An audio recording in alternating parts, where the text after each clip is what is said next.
राधा वल्लभ श्री हरिवंश महाराज जी, आपके चरणों में कोटि कोटि प्रणाम। प्रभु जी, संसार में इतनी दरिद्रता और इतने कष्ट क्यों हैं? क्या ये हमारे पिछले कर्मों का फल है, या ये हमारे पूरे परिवार को भोगना पड़ेगा? तथा सच्ची शांति कैसे प्राप्त होगी? हमारे कर्म से ही ये सब परिणाम आता है। अब खेती तो बहुत अच्छी उपजाऊ है, लेकिन आपने मेहनत नहीं की, बीज नहीं बोया, खाद नहीं लगाई, रक्षा नहीं की, तो भीख ही मांगनी पड़ेगी। फिर आपको है तो खेती। तो कर्म भूमि है, यहाँ जैसे भी शुभ अशुभ कर्म करोगे आपको वैसे ही फल भोगने पड़ेगा। ये पीछे की खेती है जो अभी भोग रहे हो। अब संभाल लो, अब संभाल लो, तो वर्तमान भी आनंद में होगा और भविष्य भी आनंद में होगा। हम कोई पशु नहीं है कि हम केवल पीछे का ही भोगते रहें और उसी के अधीन रहें। नाम जप करो भगवान का और दूसरों को सुख पहुंचाने की भावना करो, अभी दरिद्रता नष्ट हो जाएगी। पक्का समझ लो। जिसको धन चाहिए, हम तुम्हें आंतरिक बात बता रहे हैं, जो है, जितना है, उसी से माता पिता भाई बंधु और आए हुए अतिथि और किसी एक बाहरी दुखी जिससे हमारा कोई मतलब नहीं, उसको सुख पहुंचाना शुरू करो। फिर देखो दरिद्रता नष्ट ना हो जाए तो हमें बता देना। किसी एक भूखे को दो रोटी देना शुरू करो, किसी एक ऐसे दुखी को सहयोग करना शुरू करो, देखो आपकी उन्नति शुरू हो जाएगी। हम कैसा चाहते हैं, किसी एक का छीनने को मिल जाए तो हम सुखी हो जाए, किसी एक को हम दुखी कर दें हम सुखी हो, ये सर्वनाश की बातें हैं। वही हमको भोगना पड़ता है। अगर हम धर्म से चले तो सर्वलोक महेश्वर भगवान, ऐसा नहीं कि वो देख, एक सेकंड भी कोई ऐसा नहीं है जिसको भगवान नहीं देख रहे हैं। मान लेना, एक सेकंड भी ऐसा नहीं है कि वो तुम्हें देख नहीं रहे। वो शास्त्र शीर्षा पुरखाहा शास्त्राक्षा शास्त्रपात, वो अनंत नेत्रों वाला अनंत स्वरूपों में विराजमान है।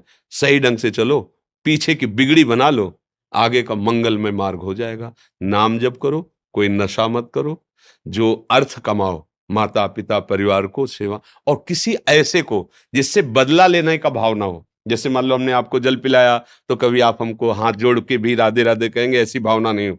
ऐसी किसी की सेवा करो, किसी पशु, किसी पक्षी, किसी ऐसे व्यक्ति की, वो तुम्हारे लिए इतनी जोर का काम करेगा कि सब व्यवस्थाएं बननी शुरू हो जाएंगी। वो कैसे बनाता है समझ में नहीं आता, और जब कर्म बिगड़ जाते हैं तो कैसे बिगड़ता संभाल भी नहीं पाते। इसलिए उसको रिझा लो, सारी बात बन जाएगी। भयो वृद्ध कोई ऐसा भूखा प्यासा बीमार पड़ा हो, इन बातों पे लोग ध्यान नहीं देते। कोई पशु ही है, सेवा का अवसर मिला है, तन मन धन से कर दो से, उसका परिणाम जो आएगा। हाँ, एक बार हम वाराणसी में घाटों में रहते थे, तो वर्षा होने लगी तो भाग के हम ऐसे, छतरियां होती उन पे बैठ, तो देखा एक आदमी ऐसे पड़ा था और वहीं से जल प्रवाह ऐसे जाना था। वर्षा शुरू हुई तो हम कहा ये मुर्दा है या जिंदा? तो उनका, बाबा ये जिंदा है। हम कहा ये तो अभी बह जाएगा और गंगा की धारा में चला जाएगा।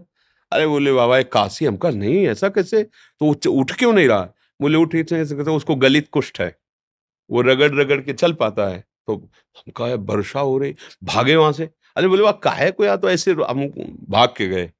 मवाद ऐसे गंदा ऐसे सब घाट में पड़े, और उस समय नवयुवक अवस्था थी, शरीर में ब्रह्मचर्य का पावर था, ऐसे टागा और सीढ़ी चढ़ते हुए ऊपर ले गए। तो ऊपर एक बारंडा टाइप बना था वहां, तो वहां के जो लोग थे मना, ए इसको क्यों अंदर लाए ऐसे? उनका 1 मिनट में तुम्हारी भी स्थिति ऐसी हो सकती है। ऐसा नहीं कहना चाहिए, आप बिल्कुल सावधान, इसको हटाइएगा। जब उसको लेटाया ना, तो जो हम आंख खोला, फिर जब लेटाया उसको, और जो देखा आपको क्या बताएं, ऐसा प्यार भरी दृष्टि से जब देखा, तो हम ऐसे ऐसे उनको, अब हमारे पास तो अकिंचन, कुछ ना सुविधा है, ना पैसा है, ना भोजन है। घाट में रहते थे, जो महादेव जी दे देते थे उससे में रात दिन अपने भजन मार्ग, किसी आश्रम में नहीं जाना, किसी से मांगना नहीं, ऐसा एकांत। पर उनकी जो दृष्टि मिली, ये जो आज आप लोग सुन रहे हैं, जो आज आप लोग अनुभव कर रहे हैं, ये केवल इन्हीं महापुरुषों की कृपा से है।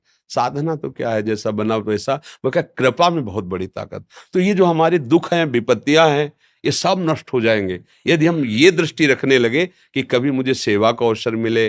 जो असहाय हैं, जो असमर्थ हैं, ऐसे मान लो पशु है, अब वो क्या, कहाँ दवाई मांगेगा, कहाँ इंजेक्शन, अब उसका पैर टूट गया है, हम उसको ले जाएं जहाँ पशु अस्पताल, उसको दवाई करवाएं, उसको जब तक थोड़ा ठीक ना हो जाए तो उसको खान पान की भगवान रीत जाएंगे। सच्ची मानिए, पर ये बातें सबकी समझ में नहीं आएंगी।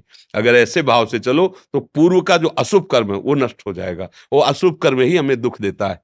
अशुभ कर्म ही दुख देता है। ये जो हमें भुलावे में डाला जाता है ना कि हम ये कर देंगे तुम्हारा दुख दूर हो जाएगा, बिल्कुल नहीं। ये हम मतलब बिल्कुल अनुभव की बात कहते हैं, इस भुलावे में कभी न फंसो। बिल्कुल इन बातों अपने कर्म को शुद्ध भाव से करो, किसी से आशीर्वाद मांगने की जरूरत नहीं है।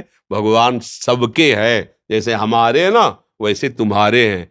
तुम्हारी दृष्टि में भगवान के प्रति पक्षपात लग सकता है कि भगवान इनको ज्यादा चाहते हैं हमको नहीं, लेकिन उस माँ से पूछो जिसके 4 लड़के हैं, 2 कमाते हैं और 2 ऐसे ही हैं, उस जब भोजन परोसेगी तो चारों को बराबर पर। ऐसे ही भगवान कहते सब मम प्रिय सब मम उपजाए, तुम सब मेरे बच्चे हो। पर भगवान से विमुख होकर गलत आचरण करोगे तो वही माया पीट रही, कभी दरिद्रता, कभी विपत्ति, कभी दुख, कभी पश्चाताप, कभी शोक, जन्म मरण। इसलिए सावधान हो जाओ।